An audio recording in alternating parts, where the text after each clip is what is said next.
Welcome back to another evening of Scotch Hour. I'm Noah. And I'm Jesse. All right, this is the episode 107? 107. 107. Ooh. All right, well, this evening, I think we have a great lineup here for you. We will be reviewing I know this is a favorite for both of us. And if we did have our reoccurring cast member of Brian, I'm sure he would also agree that this is one of his favorites, but it's going to be the Lagavulin 16. From there, we'll have our Get It Together and shout outs, our restaurant review, which is the Gym in Parker, Colorado. And then our Smarter Challenge is the best of the Scream movie series. Before we have you jump in and tell us a little bit more about the Lagavulin 16, please like, share, and subscribe to our podcast if you like our content. Definitely leave some comments down below. We like to communicate to our listeners and I guess apply anything that you guys might suggest to us. And if you have any ideas for topics for us to talk about, we'd be more happy to talk about those. If there's any scotches within reason, no $1,000 bottles maybe at this point until maybe we get a sponsorship or something. But let us know if you have a suggestion for us. And thank you to all the people who listen to us and watch us. I've seen that on our Rumble channel. We had a bump up in subscribership and a bump up in viewership. So thank you very much for those of you who watch us on there. Thank you for everybody who watches us on YouTube and all those subscriptions, and everyone who listens to us on all the other Audible platforms.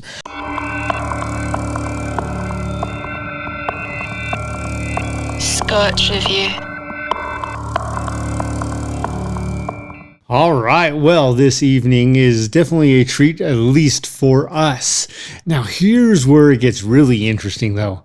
We have been on a roller coaster ride lately of fantastic scotches. And for this scotch being one of our favorite for 3 years and longer, it's really got some stiff competition as of late. That's what she said. That's right.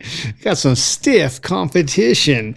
And we're talking about an Oban special release. We're talking about an Ardbeg 19-year-old, the Lagavulin Distillers, the Lagavulin 11, the Lagavulin 12. And the list just goes on of some of these dynamic scotches we've really tried lately. The Ardbeg Ugadal, the Ardbeg Korydrekken, all very... Dalmore. Oh man, the Dalmore Sherry Cask Select King Alexander III. This was a favorite and has been a favorite since long before my palate got to truly enjoy many of those rides of their own. So I am eagerly anticipating this will still be a knockout, but where will it really rest? Where will it sit upon the needs of this shelf? Considered by many a connoisseur to be a staple on a Scotch lover's shelf. It has been for mine, but now, 107 scotches and more later, it will be truly interesting to see just how dynamic this scotch is this evening. Brief history, pronounce it how you want. Most say the right way to pronounce it is Isla. The Lagavulin Distillery has been on the island of Isla since 1816 as far as reputable distilling, reputed to have been maybe illicitly distilling since 1742, doing some illegal work before everything became legitimate once again. And there in 1816, John Johnson and Archibald Campbell people started this distillery. They actually started 2 distilleries upon that island, and it is not fully known which one was ultimately the Lagavulin distillery, but these 2 distilleries competed, and out came a victor, which has been the Lagavulin distillery ever since. Tons of improvements in the 1840s, late 1840s, and 1849 in particular, when changes took hand from one brother to another, and there was some business going on with Lafroig, as far as all of a sudden Lagavulin may have been trying to copy at that point in time Lafroig's tasting profile. So using their peat, or trying to get the same peat and flavor out of it, what came to be was nothing like the Lafroig of then or now. And it is known to be that is because they were truly using different water sources and different peat sources to create their flavor profiles. And I think we could both go on about this Scotch for long as far as our personal memories that go with it. But with the Lagavulin distillery, it has one of the largest variations of scotches that it puts out. So it puts out an 8-year, a 16-year, a 16-year distillers.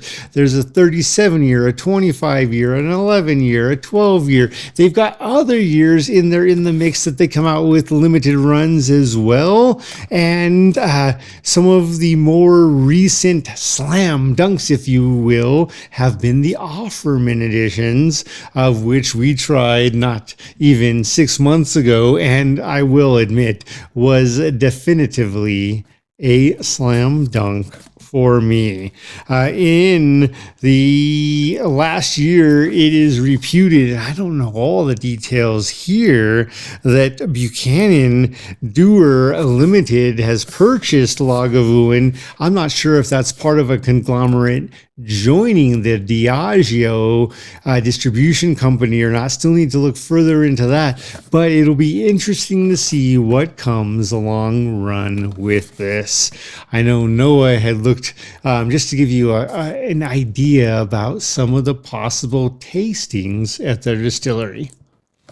Yeah, so here for Lagavulin, their hours, since we're still in the month of March, so if you do happen to go to Scotland, you're in the area of Islay, and you're going to go visit the distillery there, their hours are open Monday through Sunday from 10 a.m. To 5 p.m. But starting in April through September, it's going to be Monday through Friday from 10 a.m. to 5:30 p.m. And then Saturdays and Sundays from 10 a.m. to 5 p.m. With that, they do offer 3 types of tours. The first tour is the Lagavulin Classic Tour. And then from there, they have the Lagavulin Tasting Experience. And then the Lagavulin Warehouse Experience, which is probably the one that, if you want to gain the most bang for your buck, is what you're going to want to do. But it's also, I believe, the more expensive of the 3. And I know we go a little bit more into detail of that in some of our previous ones. I think you can just go back to our Lagavulin 11 episode. I believe I go a little bit further into detail of each one of those tours. I just wanted to just do a brief recap of the 3 that they're offered, as well as the hours that they're open, since we're getting ready for a changeover from March into April. Yes, and one of the pieces about the Lagavulin distillery, they've got their 2 wash stills with an output of approximately 11,000 liters, and their 2 spirit stills with an output of approximately 12,500 liters. They are known for their slow distillation process and their pear-shaped stills. So quite different than Glenmorangie with the longest necks on their stills. Yeah, the giraffe stills in the business. These are pear-shaped. Maybe is that like ogre or troll? I don't know. Is there a spirit animal like penguin? Maybe. I don't think so, but you know, it's a good. Penguins are slow, right? I mean, penguins can be slow. Is it like a pear-shaped body? A little bit. They also give rocks, though. Yeah. They also live in very cold, so that could apply. We are talking about this southern portion of the island of Isla, and oh man, the flavors that are typical of the Lagavulin 16 are both very dry and very rich. And I'm looking for that hint of cherry to see if it's really still popping out like it did in the Offerman 11.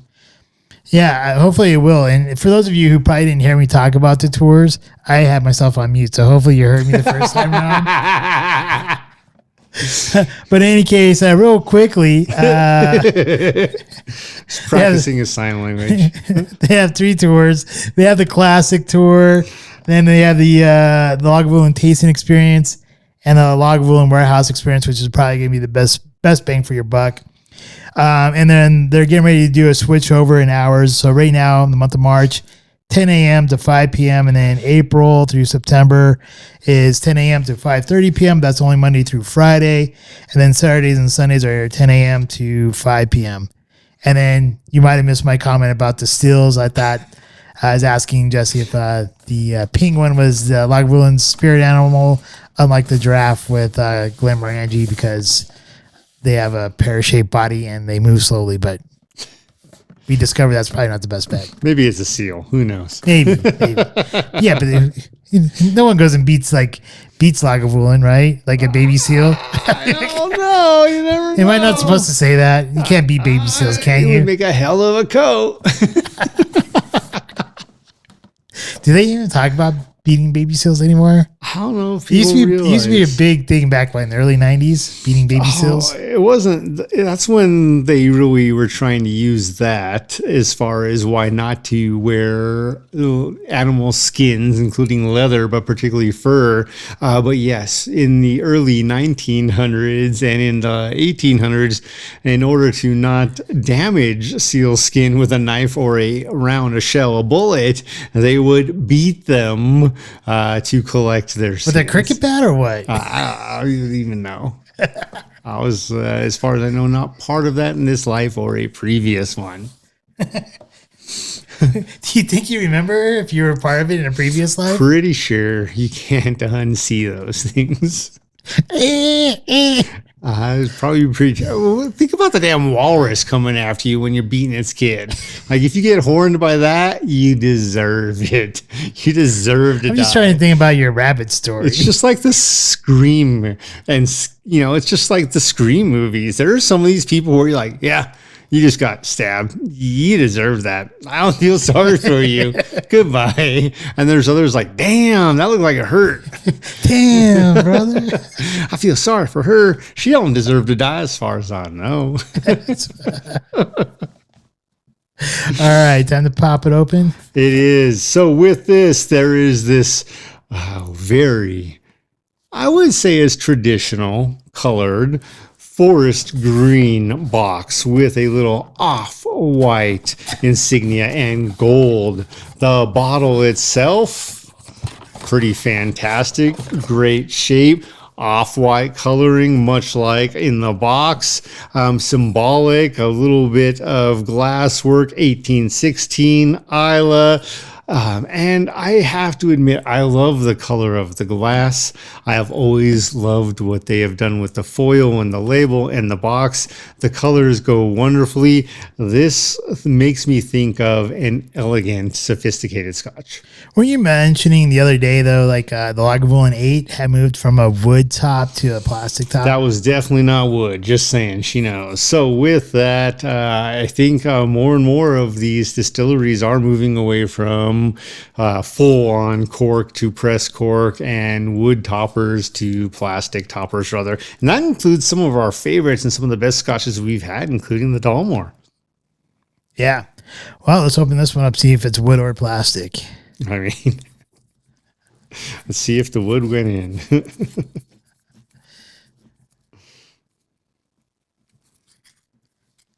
Oh, man, this is going to be a tough call.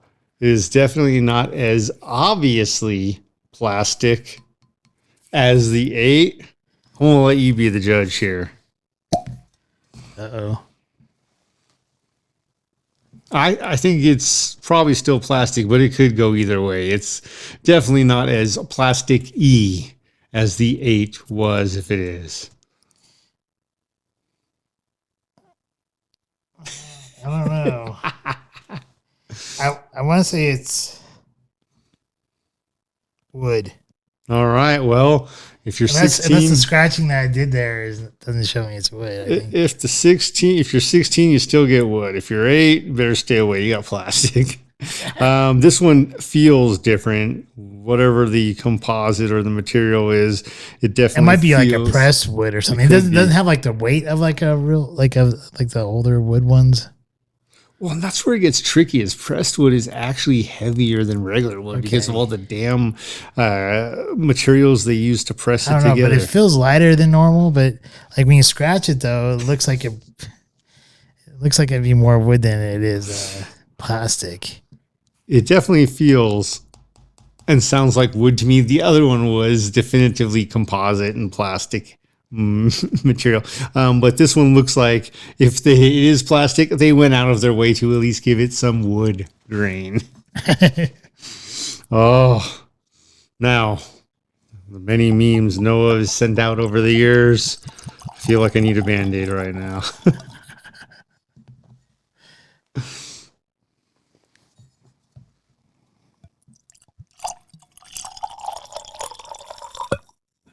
Oh. Is it unchilled filter for her pleasure? Unchill filter. I don't see anything in particular mentioning if it is all natural color.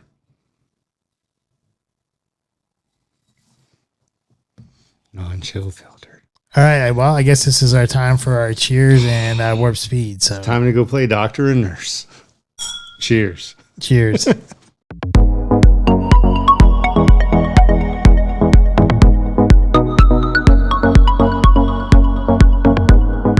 Lagavulin 16 is I'll say this, is one of my favorite. I know and I don't want to put words in your mouth, but I believe it's one of your favorites, and I think for a good reason.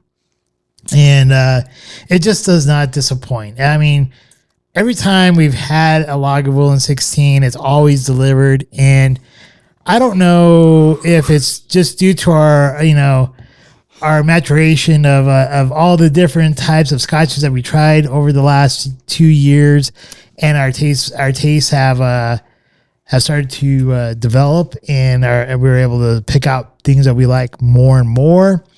I'm not exactly sure if the recipe has changed, but there's definitely something different this time around drinking this Lagavulin 16 than like the previous times I've tried it.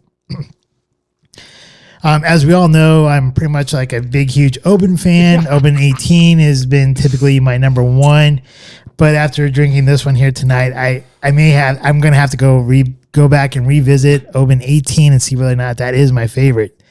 To begin here, for the color, I have a nice medium goldish amber color is what I put.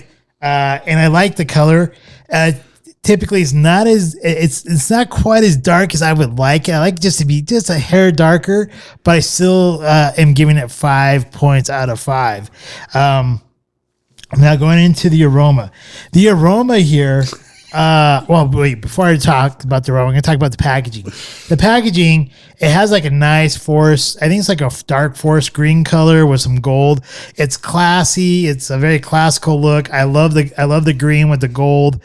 I love the bottle. It has a nice like bottle with the Lagavulin founding date embossed on there or burned in or whatever. But and the nice like. I don't know if it's like, is it tan or cream color label? I'm not sure what color that is. I'm going with cream. But in any case, to me, it spells classy. And if you're talking about class and you're talking about like, there's like old money and new money, this screams to me more like old money than it does new money. And there's like a classical view, like a classical versus nouveau riche. Jesse knows me. He's known me for quite a while. I tend to like things more on the classical side than I do the nouveau riche side of things. Less Versace, more purple label Ralph Lauren. Yeah. So I do. I really dig this. The packaging, the labeling, and the box. But once again, because I had to revamp my scoring for what is considered to be a 5, it doesn't have anything really intricate or anything like really makes this packaging stand out other than I love how classical it looks. So it has to get that 5, it has to have like that one step up, maybe like a nice box, like a wooden box that you have to open, or that swivels, or something cool. But it just doesn't have that. It doesn't have that 5 level cool factor to it, but I still love it a lot. Now for the aroma, I guess I should say packaging is 4 out of 5. So 5 out of 5 on the color, 4 out of 5 on the packaging. Next, going to the aroma here, there's so much complexity that's going on here, and I love it. One of the first things I get is almost like a slight cherry bomb. I get like the nice sweet cherry hints here with some brine, that you get from being near the ocean. That the sea breeze, like that's something I really love about the Obens a lot, and this actually you're getting that a lot here. I get like some hints of oiliness in there, with slight hints of smoky peat. And this is something that I kind of forgotten about until recently. I had purchased some Earl Grey, and when I spent some time in Ireland, I used to drink some Earl Grey during tea time and stuff like that. And I really love Earl Grey, and I actually started to get some hints of Earl Grey. So this is kind of nice as a nice pleasant treat here. And I actually got a little bit of that Earl Grey all the way through, even from the tasting and into the finish. So with that, going into my into the palate here. Once again, I still get some of that cherry sweetness with some brine, but you get that nice creamy vanilla that coats your mouth with some caramel and some malt. You still have the same stuff that you would expect from Lagavulin with some of the peat and the smoke, but here's the difference here. I remember before drinking Lagavulin 16 and it being more heavily smoked and more heavily peated than what this version is. And this is why I think like either my palate's changed or the recipe has changed, or maybe both, because now it seems like the palate on my palate seems like the peat and the smoke is more subdued than it had been in previous versions of this. And it has a nice, and because of that, it allows the nice fruity sweetness to be more prevalent in this one here. So you're getting that like the vanilla, the fruity sweetness, along with the brine and the cherry, all going through your palate from the front palate to the mid palate. And then when it starts going to that back palate, this is where like the peated smoke starts coming back in, and this is where I started noticing the Earl Grey again a lot more, that Earl Grey tea and some fig. And I just love it. I really dig this. I love the finish. So here, for the aroma, I gave it 28 out of 30 points. For the palate, I gave it 29 out of 30 points. And then for the finish, I gave it 28 out of 30 points for a grand total. And if my math is correct, 94. Your math is correct. Wait, show me that again. 28. Awesome. So I'm going to pass this over to you, Jesse, so we can hear what you have to say. All right. So with my tasting of this, the first thing I want to say is what I am delighting in right now is that I'm not a spring chicken, but this Scotch makes me remember and feel alive like a 21-year-old. Being a couple years older, it changes vastly, I'm sure. But with that, with the full package here, this makes me feel alive. It brings my senses joy. The sight of the box and the bottle and that, I'm going to call it medium amber color, which I also gave a 5. Interestingly enough, I also gave this color a 5 because it is delightful. And part of the presentation, I also gave a 4. And with the presentation, man, it's classy. I love it. It's not ancient. It doesn't make me feel old. It makes me feel respectable, and makes me want to be respectful, to appreciate. And I think that is my word for this Scotch as we start and we'll finish, is I appreciate this Scotch. Whenever anyone asks me, my version, my definition of appreciation, because there is recognition and there is appreciation. Recognition, you say, hey, so-and-so, I love your hat. And that's easy to say to Noah. He's got a different hat on every week. So Noah, I love your hat. That is recognition. You've got your hat game on. Appreciation is the next level up. And for Noah, that might be, hey, Noah, I love the statement behind your hat you're wearing this week, X, Y, and Z. Going into the details, making him understand you understand the message. And with most of his hats, that is his intent. Another version of explaining appreciation would be, man, when you bought a Picasso, if you could buy one when he was a starving artist for next to nothing, and then before you know it, 30 years later, you've still got this, you've always loved it on the wall, but now it's priceless.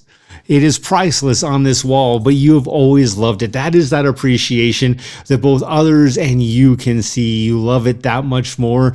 And whether or not you love it that much more because you held on to it 30 years or because it went from a $5 painting to a priceless one, the appreciation factor is there. You give it value even when it didn't have any to anyone else.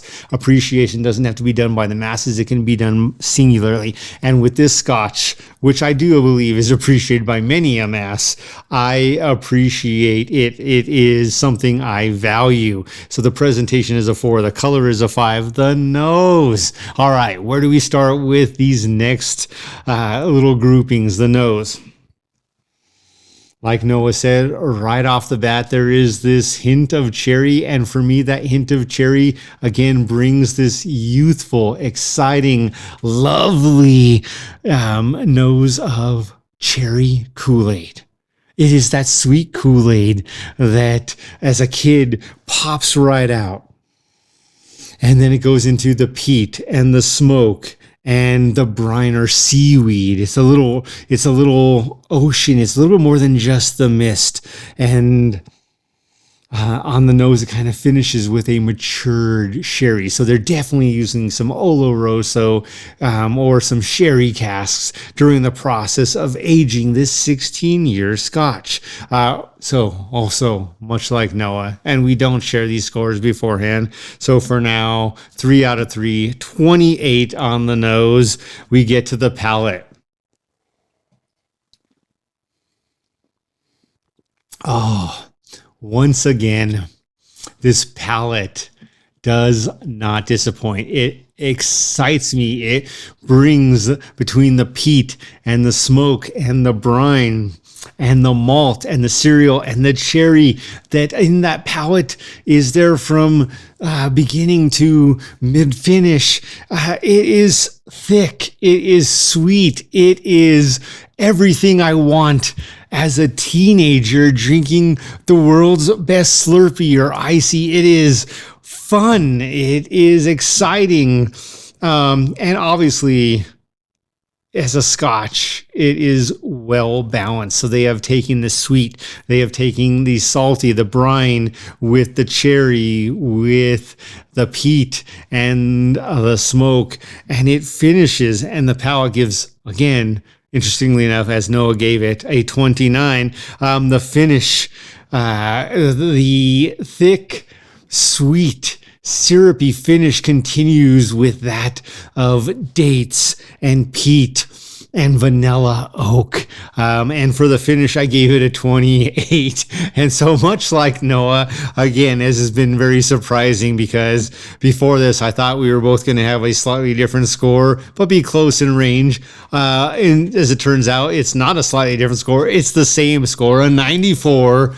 And this Scotch, I don't know how else to define it besides it is a superb example of craftsmanship from the distilling process. So it is mentioned at the beginning of the show, it is a slowly distilled Scotch in a pear-shaped still. They have done whatever they do exceedingly well, and what it brings to me is a heartfelt love, appreciation for friends, for family, for the craftsmanship that goes into this. I'm not saying this is the only Scotch that's ever done it, but no Scotch has done it for me to this extent. And when I think about friends and experiences, weddings like your mother's, different things where a Lagavulin 16 has been in my life, and I will forever remember it, the experience, as well as the Scotch that was tied with that. And so because of that, as we talk about, would we,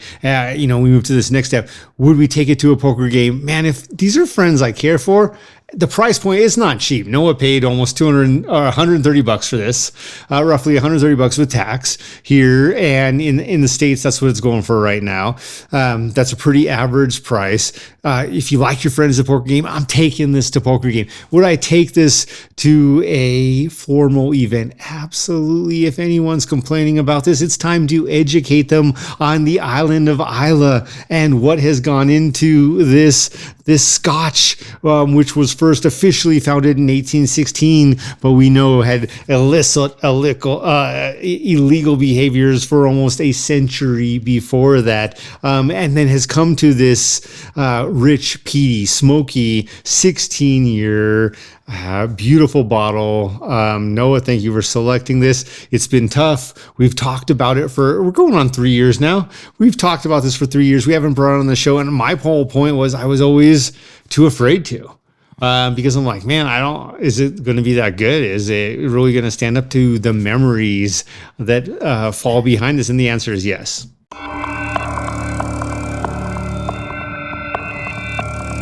It's time for our shout-outs. Do you have any shout-outs this week? I got to give to Suns and Red Bull and even Verstappen starting at 15th, ending second. And then, man, Alonso and his Aston Martin finishing third ahead of the Mercedes make vehicles of Russell and Hamilton. Great job for you guys nailing it in Saudi Arabia, and particularly for me, Verstappen coming up from 15th to second and really having a great race after a tragic failure during qualifying. That was pretty fantastic. I forgot all about that race. And watch it. It's not that exciting except for the key points. Well, my shout out is also sports related, but it's going to be University of Colorado sports related, which is going to go to Coach Prime of the University of Colorado football team. As I mentioned, probably about a month or so ago, he's the new head football coach of Colorado football, and he's trying to, revamp what was once a powerhouse dynasty in football as far as Colorado, for football. The Colorado used to be like a top 25 in wins. They used to be a perennial top 25 football program. But to bring in this new type of attitude in, he basically told all the players that you have to earn your number. So every player that had a number there previously, they lost their numbers. So starting with this, with spring training, every player has to earn their number. And then once they earn their number, like if the coaches and everyone agrees, this guy is doing what he needs to be doing and he is the guy, then he can pick his number. And then, if some other guy wants the same number as that guy, if he doesn't perform better, faster than the other guy, he's going to lose out on that number. And I think it's kind of good because Coach Prime talked about how when he was a kid, and he's a little bit older than us, but he said he had to earn everything in life. And I think that's a problem. Is that you're talking about like this newer generation, things are given to them, and he's old school, and things need to be earned. And so he took all their numbers away and says you have to earn that number. And I think that was kind of respectable, like trying to teach that to the younger generation of things need to be earned and not given. So not everyone gets a trophy anymore. No, at least not on the University of Colorado football squad. It's interesting because the Formula One I grew up with was the same. Based on how you finished the year previous, allocated your number for your car in the next year. So if you finished first, then your team got numbers 1 and 2. If you finished second and you weren't of the same team, then your team got numbers 3 and 4 and so forth and so on. And I agree with that, as you mentioned, because to me, there's a different piece of that, which is, you don't just automatically get, I always want to be number 7 or 77 or 6 or 66 or 5 or 55. It is, no, you get the numbers that your team and you earned in the previous year. And I think there's something respectable about that because you can lose it the next year. Look at Hamilton. Yeah. Pew, gone. So I really support what Coach Prime is doing there. Yeah. So I thought that was kind of great to see him do that. And then I guess my get it together, unless you have any other, okay. So my get it together, I was going to do another shout out and wrap it into my get it together, but I'll just kind of put it all into my get it together here. It has to do with the banking system meltdown. Here, I'm really going to give a get it together to the Western civilizations, the American people, the British people, everyone in the Western civilization, and say like, you guys all have to get it together, because if you don't understand the BRICS countries right now, which are like Russia, China, Brazil, they're breaking away from the petrodollar, and they are starting now the petro yuan, and the petro yuan is now going to be traded into gold, and the BRICS nations are starting a whole new currency base that is all backed by gold currency. All backed by gold, where if we had followed our constitution from the get-go, we would still be a commodity-based monetary system backed by gold and silver. But we went away from that, and now we're a paper fiat system. And the only reason why the United States economy is doing as well as it has been and hasn't actually hit hyperinflation and all that right yet is because of the petrodollar. Once these nations start to leave the petrodollar and go to the petro yuan, the United States and all the Western civilization banks are all going to be totally screwed, and we're all going to hit hyperinflation. But with that, there's a new monetary system that's coming into play, which people are starting to hear about, which is CBDCs, which are central bank digital currencies. And in order to do these cross-country transactions, they're now starting what's called the new ISO 20022, which is based off or built off of the Ripple net. And so all of those people who are crypto hodlers, hodling stuff like Stellar, Lumens, or XRP, or anything else that works with the ISO 20022 cryptocurrencies. I'm going to give you guys a shout out because you guys are all pretty much aware of all the stuff that's going on. But everyone else, you need to get your act together and start doing some research and find out what the F is going on, because you don't want to be caught with your pants down when the banking system has the full complete meltdown, which we are in the process of witnessing firsthand, and it's going to be worse than the Great Depression. That's my get together. All right, mine is not as much doom and gloom as Noah's. But what I will say is Mercedes in particular, but even some of the other high-end teams in Formula One who are not performing to the likes of Honda Red Bull Racing or the Mercedes Aston Martin team, they really need to get it together. And I gotta say, you know what, Alonso, good for you for really taking it to the man, so to speak, and bringing out this piece of it is a full package. And whether Alonso is responsible for 10% of it, 20% of it, 50% of it, 90% of it, you have to work with your team to develop a car that you feel one with. And that is Hamilton and Russell's biggest complaint right now is that they don't feel, well, Hamilton in particular, which I feel like has always been someone to find the first complaint, doesn't feel at one with the car. Well, what have you done to feel at one with the car? My guess is nothing. So that is my get it together. What action are you taking? Start supporting the team that's working countless hours to develop a car to suit you if you're not suiting yourself to that car.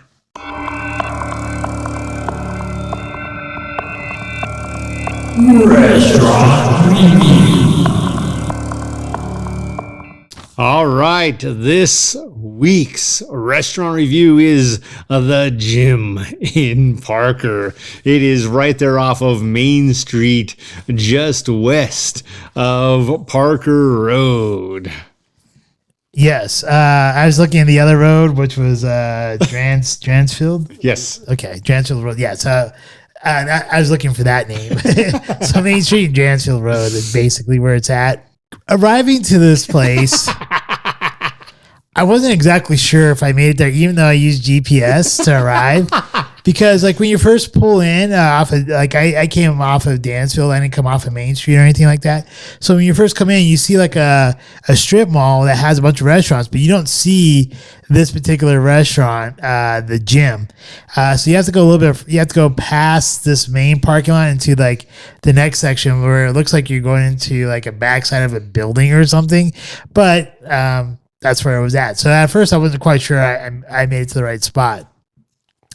When you walk in, this place looks like it could be a very fun bar. It has a lot of potential, but when we went there on a Monday, which we normally go to most of our restaurants on a Monday, at like 4:30, 4:45-ish, we did hit happy hour, but I don't think happy hour really kicked in. And this is also a weekend after a big drinking holiday, with being St. Patrick's Day. So there's very few people in there. They do have a couple of foosball tables. They have a couple of billiard tables in there, some video games. I saw they even had a Family Guy bowling game in there. And like I said, it looks like it could be a fun place when it's hopping, probably I would assume like on a Thursday, Friday, and Saturday nights. But it felt pretty dead when we were in there. So high potential. I'm giving them the benefit of the doubt that they're busy on those nights. Looking at the menu, they have like a wide variety of things on their menu. There's a couple things on the appetizer list that I would have liked to have tried, but I wasn't super hungry today. So I didn't venture to go into the appetizers. What I did do is I did order one of their pizzas because I read online that their pizzas got pretty good reviews. So I went with their Hawaiian pizza. I forget what it's actually called on their menu, but it's the ham and pineapple pizza. It was okay. It wasn't the worst pizza I had. It definitely wasn't no 7-Eleven. Yeah, it definitely wasn't no 7-Eleven pizza, which is probably like the worst pizza I ever had in my life. I mean, it was good when we were hungover and eating some pie. But it's definitely not the best pie I ever had either. So would I go back there and eat another pizza? Possibly, but I think what I would have liked, and maybe if they had this choice, I didn't ask, but if they did it maybe as a thin crust where it was like a crispy bottom, I probably would have liked that. I think I got spoiled when I spent some time out in southern Jersey, right across the river from Philly. There's some places there that had some great pizzas where like the crust was more like a saltine type cracker type of deal. So I really enjoyed those thin crust pizzas from there. But in any case, pizza was decent. The salad, I got a side salad that came with it. You could make the same kind of salad at home, really. It's just like your basic iceberg lettuce with some onions and tomatoes. They put a crap load of croutons on there, which is not usually my type of thing, but it tasted well enough. And so overall, I think like the food itself, I'm going to give it like it wasn't super impressive to me as far as the taste goes. I'm going to give it a 6. And I think this falls kind of like in the middle area. It's not fast food. It's not high end. It's like one of those middle areas. And it definitely is a sports bar. So I'm going to give the food a 6. There's probably potential to be higher, maybe because I didn't order the right food. The wait staff, I'm going to give her, she was friendly enough. She was fairly prompt. And the nice thing about her is that she even did check in with us even after we paid our bill while we were still drinking the rest of our beers. So I'm going to give her a 7.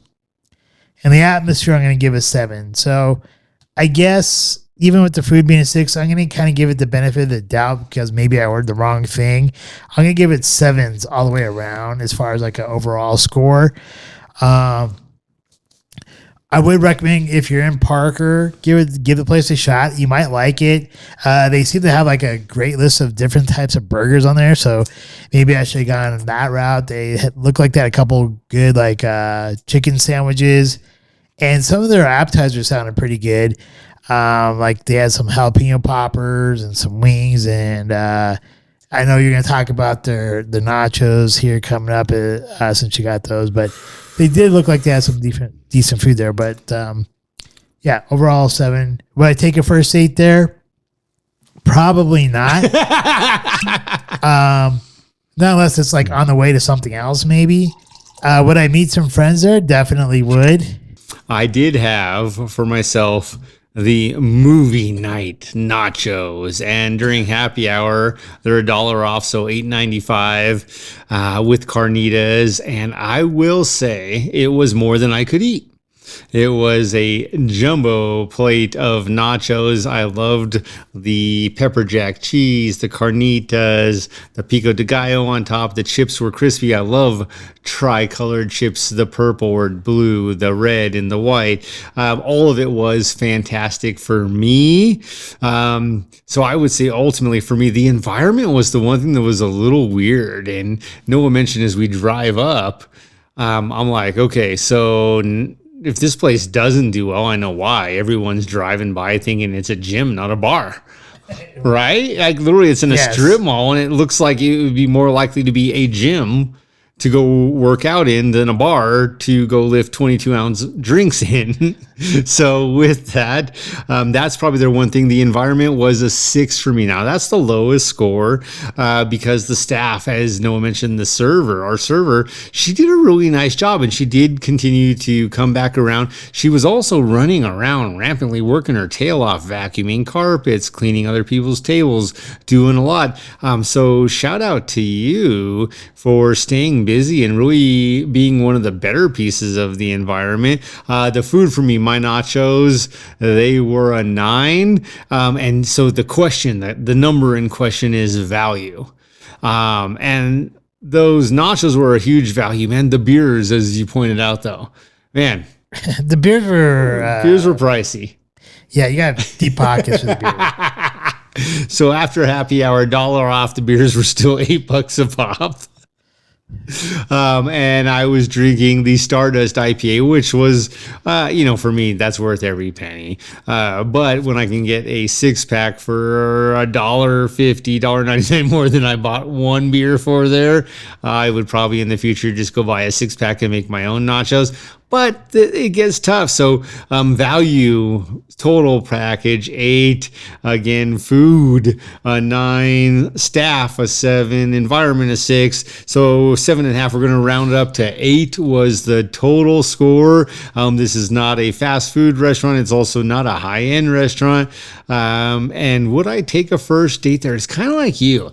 I didn't love the total picture. So if I was already there and we're just starving for some nachos and a beer, yeah, maybe. Would I meet a friend there? Yeah, maybe. But what's tough is just the other side of Parker Road is the tailgate.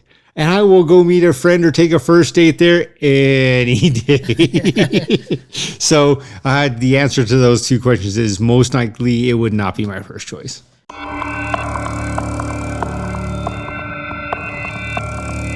Smarter challenges.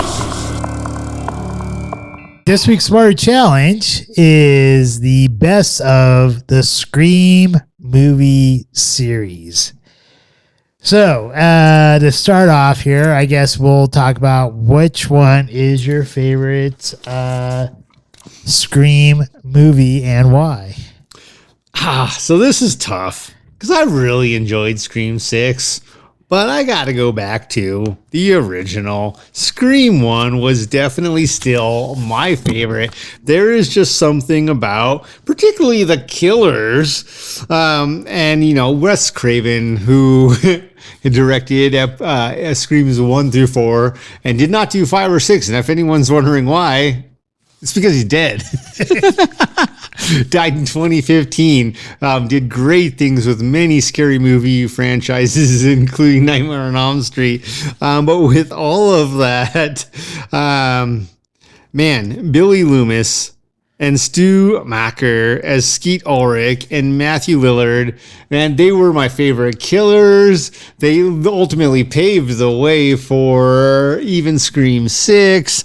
And there was just something more genuine and sexy about Billy Loomis, played by Skeet Ulrich, and then just genuine about Stu Macher, played by Matthew Lillard, that I really liked, because I'm like, this guy, he's like, hey, you got me too deep, man. Like, I will always remember that, because he was the guy that was the friend of the guy who's out screwing tons of people, having kids, as we find out 6 movies later. Spoiler alert. There was just a ton of fun for me. So my favorite is still Scream 1. My second favorite, though, and Scream 2 was good. I love Timothy Olyphant, but my second favorite is Scream 6. And that is just because of the whole point that they go through making. Well, it's not a reboot and it's not a sequel, so we got to do a requel. Oh, that's 5, though. Is that 5? Okay, so it's 6 is where the whole family from.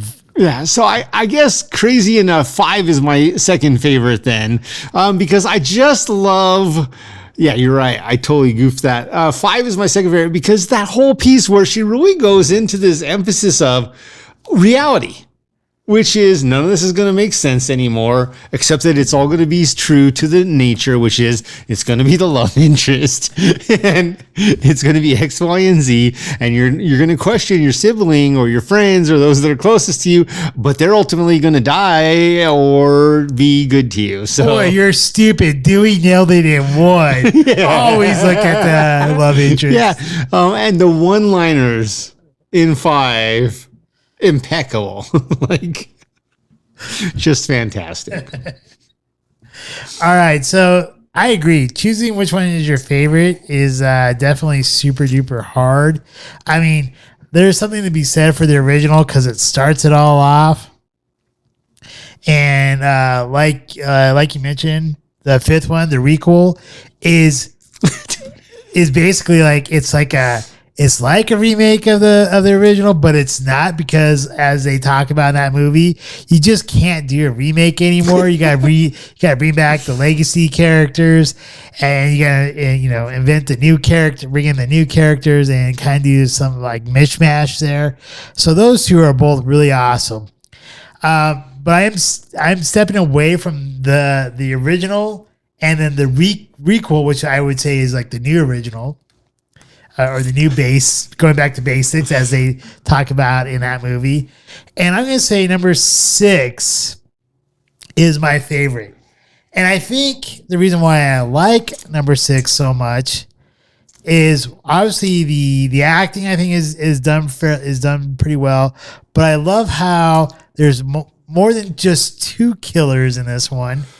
And I like how they did it, kind of like an homage to all the previous Ghostface from all the previous 5 movies, or in their case, they don't really say 5 movies. They talk about the stab movies, and I had a kind of a great twist to it, and I even brought back like one of the brought back a legacy person from the original. Which would be Courtney Cox's character, the reporter. I forget her name off the top of my head.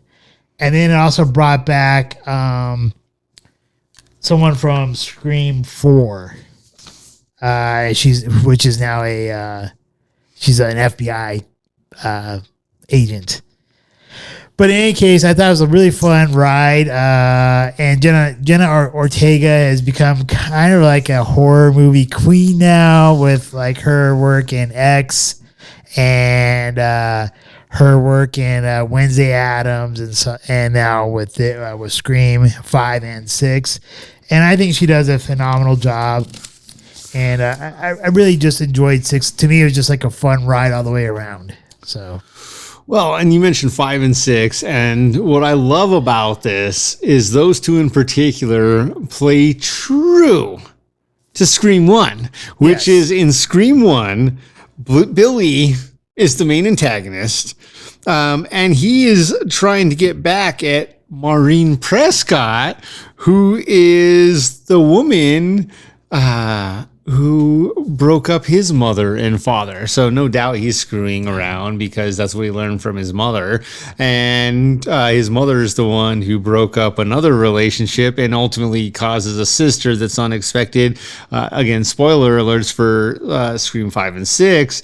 And it's pretty fantastic that they did reel it all the way back into Scream 1 and this piece about Billy's father and mother and the opposite. So, all right. So my next part, which I think you already spoiled it here, the next thing here is like, who were your favorite killers or killer? Because there's one movie where it's only one killer. Yeah, for me, still it goes back. Well, number 1 for me is still Scream 1, and it is Billy and Stu. And I just loved that duo because at first they played it off perfectly for me. In the movie, it was directed and written well, so we think it's one, and all of a sudden he's right there, and there's Ghostface on the left, and then you think it's the other one, and he's right there, and then there's Ghostface on the right. And with that, those are my favorite. And then I agree with you, though, as we venture in, honestly, like 5 is my second favorite movie. I hated the killers. I was happy when they died. But 6, again, to your point, well done with the killing trio at this point, and the reasons. Like, I'm not saying it's justified, but justified. Well, I think it's as justified for their reason in 6 as it was justified for Billy's reason in 1. And I also thought it was cool how, like, in 6, they kind of made that, like, museum or whatever of all the different stab movies and all the past events and and doing tribute to, to all the other, Ghostface killers. But that trio, and even though that's my favorite movie, I think, of the series, which is it's really hard for me to say 6 is my favorite, because 1 is also really great. And I also really enjoyed 4 a lot. But my favorite killers come from number 4. Okay. Which is going to be Emma Roberts and Rory Culkin. Dude, Rory Culkin is hideous. He is hideous. But Nev Campbell's character, which is Sydney Prescott. She comes back to the hometown where this all starts to do a book signing, and Emma Roberts plays her cousin, and she's so upset that Sydney got like all the presses. Always Sydney this, Sydney that, Sydney this. And I think it kind of plays a little bit to some reality here about how family members can become jealous of other family members because they get more of the spotlight, or they get coddled more for whatever reasons. And so Emma Roberts teams up with this Rory Culkin, who's like the head of the movie club, and they want to take down Sydney, so that way Emma Roberts could become the new kind of like. You gonna say something? Well, are you talking about Sydney or Gail Weathers? Sydney. Okay. So Emma Roberts can become like the new Sydney of the family, and get all the press and all that stuff. So she even kills her mom, and she talks about the sacrifices she had to do by killing her mom and all this other stuff. And I just thought how devious that was, and like how like some families, they can be very backstabby against each other when really they should be the ones who have your back, right? And I think it was kind of interesting to see that kind of dynamic there, like seeing your own blood coming after you and knowing your weaknesses and using your weaknesses against you, and how Sydney and Gail Weathers and Dewey all had to come out on top on that one. So that's my favorite killing duo, followed up by the original of Billy and Stu. All right. Okay, so next one here, favorite moment. Oh man, so yeah, it's funny because you actually mention it. It's literally written down here, and it is when they go and experience the movie theater that is made basically into a museum and a shrine, in a sense, of all the other Ghostface killers. And what it made me think of immediately is another movie I hold dear to heart, which is The Unbearable Weight of Massive Talent and the Shrine or Museum of Relics that Nick Cage has in this museum, including his two guns on this mannequin. And he's like, that thing is absolutely hideous. How much did you pay for that? $20,000 or $5,000, something far less than the guns would even sell for today. And he's like, I'll give you $20,000. He's like, no. And Papa's like, no. And that's literally what it made me think of, is like, okay, this is absolutely fantastic because it is another version of appreciation. Love it, hate it. You don't have to love everyone else's appreciation of art or culture or gods, saints, sinners, lovers, fools, with any of that. But what you have to do is still acknowledge that they went to that extreme, that it was that big of a deal. And I loved that. It was literally my favorite scene, because if I had truly just money to burn after feeding all the people that were starving on the planet, I would have shrines like that. So I think my favorite moment is actually from the original, and you brought this up. It's when Billy and Stu are like in the final act. They're like, okay, so now we're going to make it look like you're the killer, so we're going to hurt each other. And Billy stabs Stu, and he's like, I forget exactly what he says, but he's basically like, dude, you went like further. This is what you said you're going to do. This like went further and all that stuff. You kind of do it better than I ever could have. But I had it when we were watching episode 5. It was like, Billy, that really hurt. You went too deep. Yeah, something like that. But the way he does that, like his character was perfect for like the way that actor is. Like that was perfect for the character at that particular time. And that was like Out of all the Scream movies, that's the one moment that I totally remember out of all of them. Well, and it was so perfect because you have Billy, who is most likely a true sociopath and who is not afraid to kill anyone. And Stu succumbs to this desire to be his cohort and literally stabs him, and he's got blood coming out of his mouth. He's like, that really hurt. And it's like, he doesn't care if you live or die, you idiot. You are a tool, just like the knife he just stabbed you with.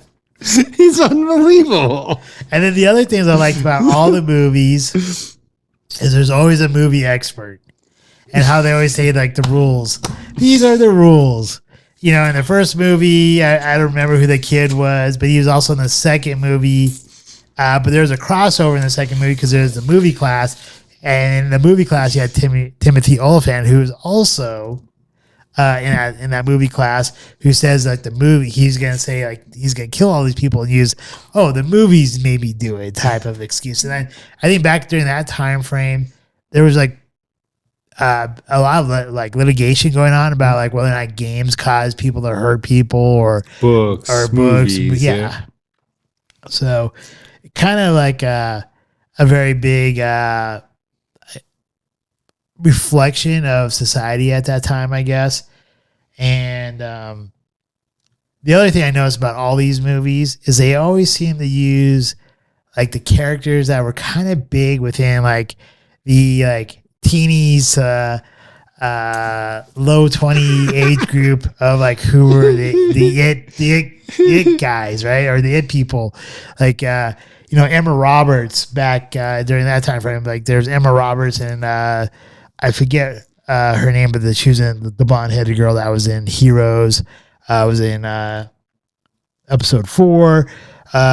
Number 1, you had Courtney Cox. She was like really big at that time with like Friends, and then Neve Campbell was really big with some of her movies. And then Drew Barrymore was in it. Drew Barrymore was in that. And then who were the Skeet Ulrich and Matt Lillard? They were kind of big at that time. They were huge.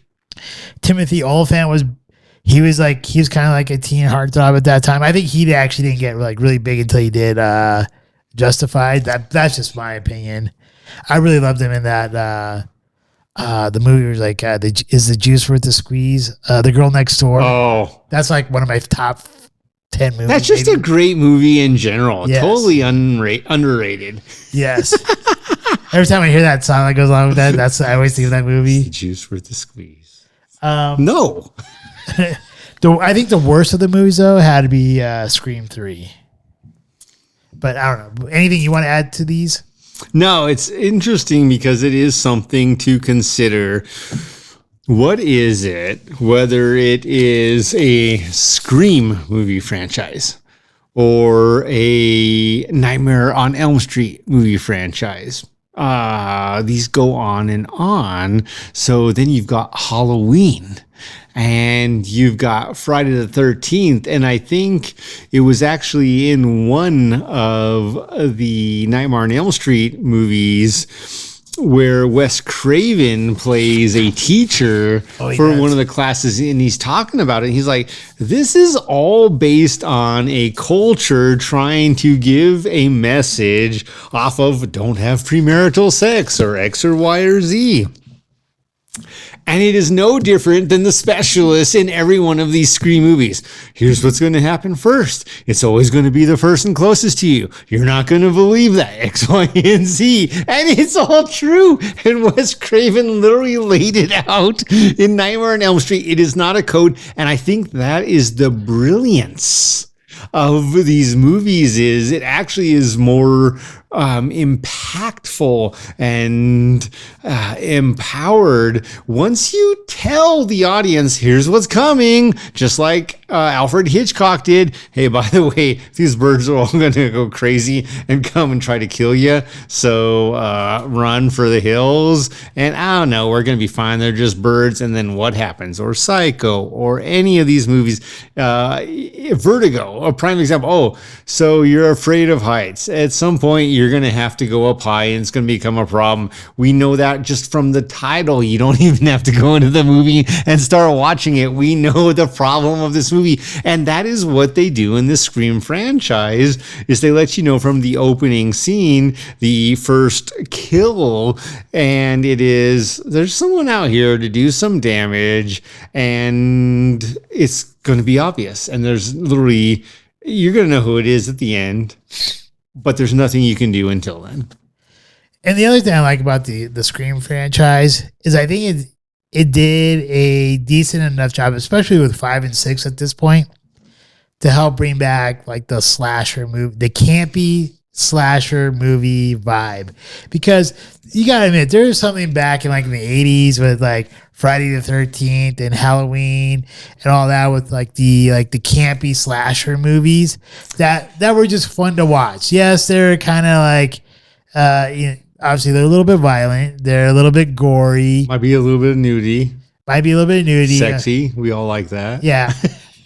These 5 and 6 is sexy, but no nudity, but it does bring back that campy like slasher movie stuff, which kind of like if you grew up in the 80s or 90s or even have appreciation for those slasher movies from way back then, it kind of just brings back that nostalgia, which I think is kind of fun. Right back down to Salem's Lot, Nosferatu. It goes on and on and on. And I think that was a brilliant tie, whether it was planned and it was part of her contractual deal or not. But Jenna Ortega in Scream 5, which didn't come out till 2022. I have to imagine it was filmed earlier than that, since Scream 6 came out in 2023. I don't think they popped these bad boys out one after the other. I imagine that Wednesday, the series was filmed in between the two, and so there was just a COVID delay, but it was well done. And her impact in these movies, and she got the crap kicked out of her in one, and it ultimately gives you this whole different sense of, man, if they want to, she's in 5, 6, 7, 8, 9, 10, that's how many fingers you got. She can easily be in that many movies. It's one of those things because she survived. And I also like that piece of that you have a new piece of blood and the old one also, and they both survived. And that is, I love a fighting spirit. We need that. We need more of that. It doesn't always have to be that, like in Friday the 13th, that everyone dies. It can be much like in Scream, where, people get stabbed, but they have a fighting chance and they have to decide and they have to take it and they have to use their melons. But use your melons and you might just survive. I think there'll at least be one more I was about to say stab, but one more Scream movie. Because I think the way it ended, I think it leaves it open for another Scream. I think it absolutely does. And you mentioned, what was her name? Jenna Ortega's cohort, her sister. It's, man, I can't remember her name. I can pull it up here.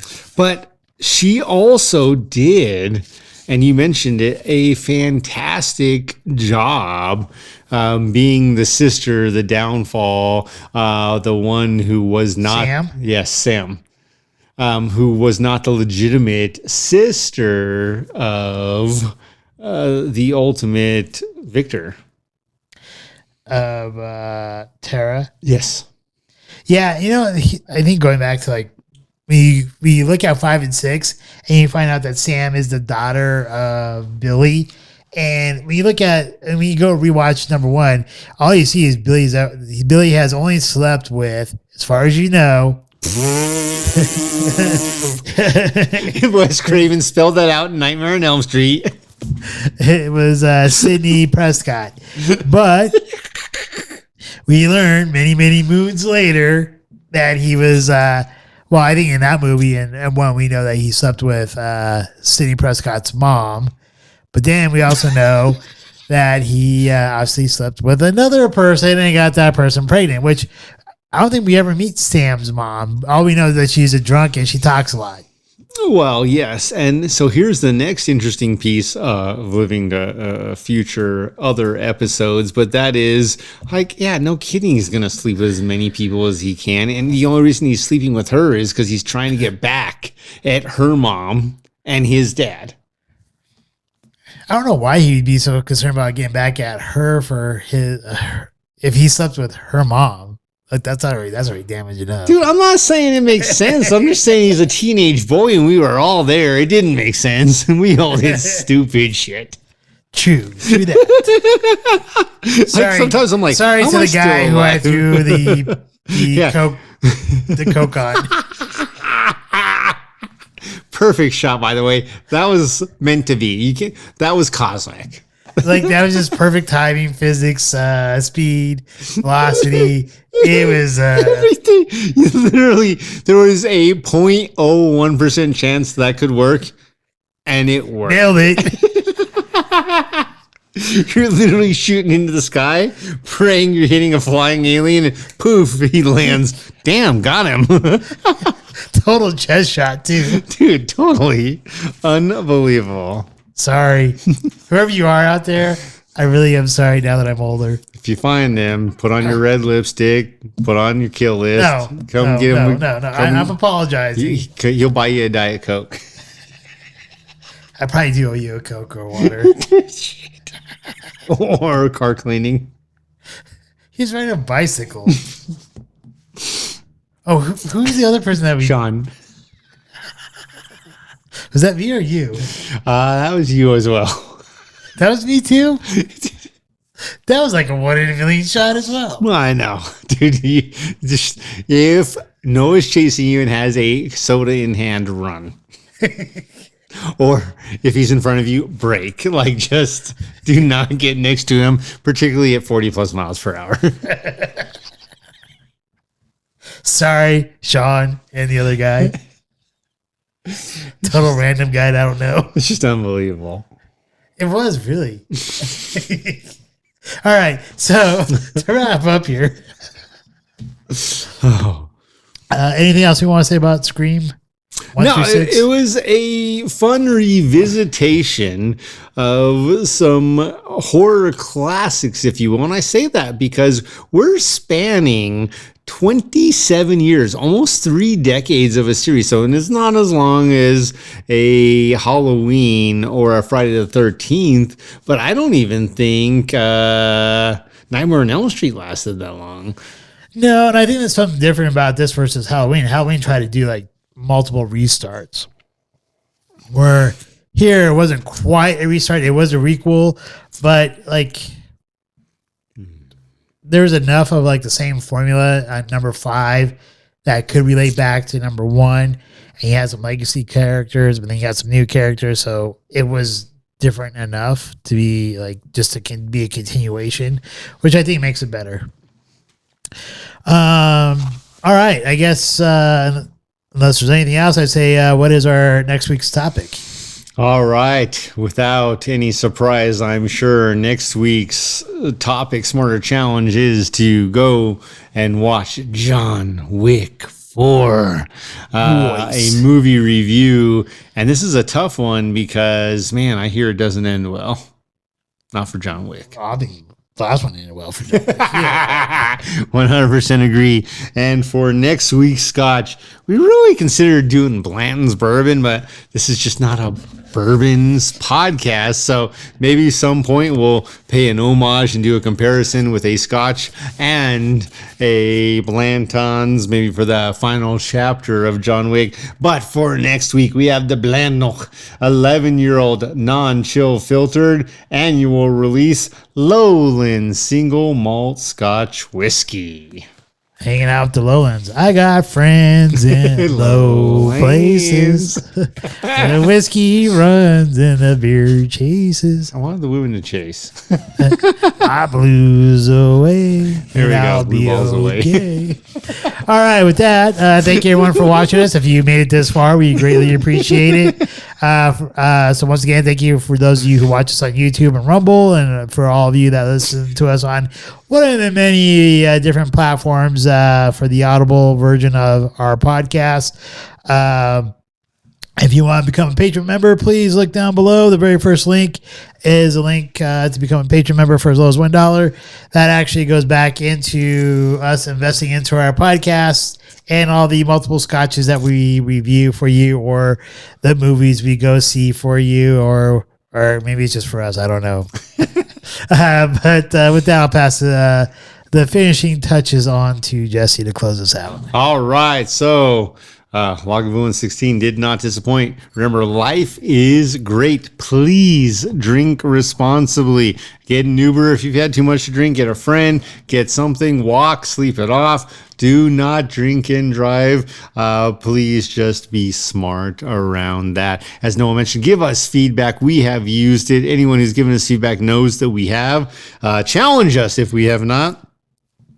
We do appreciate any feedback because we want to make this great for all of us, in particular you, our viewers.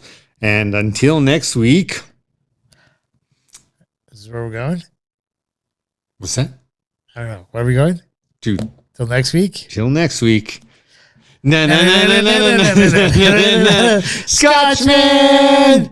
Cheers! We hope you enjoyed this evening's episode of Scotch Hour. If you did, please like, share, and subscribe.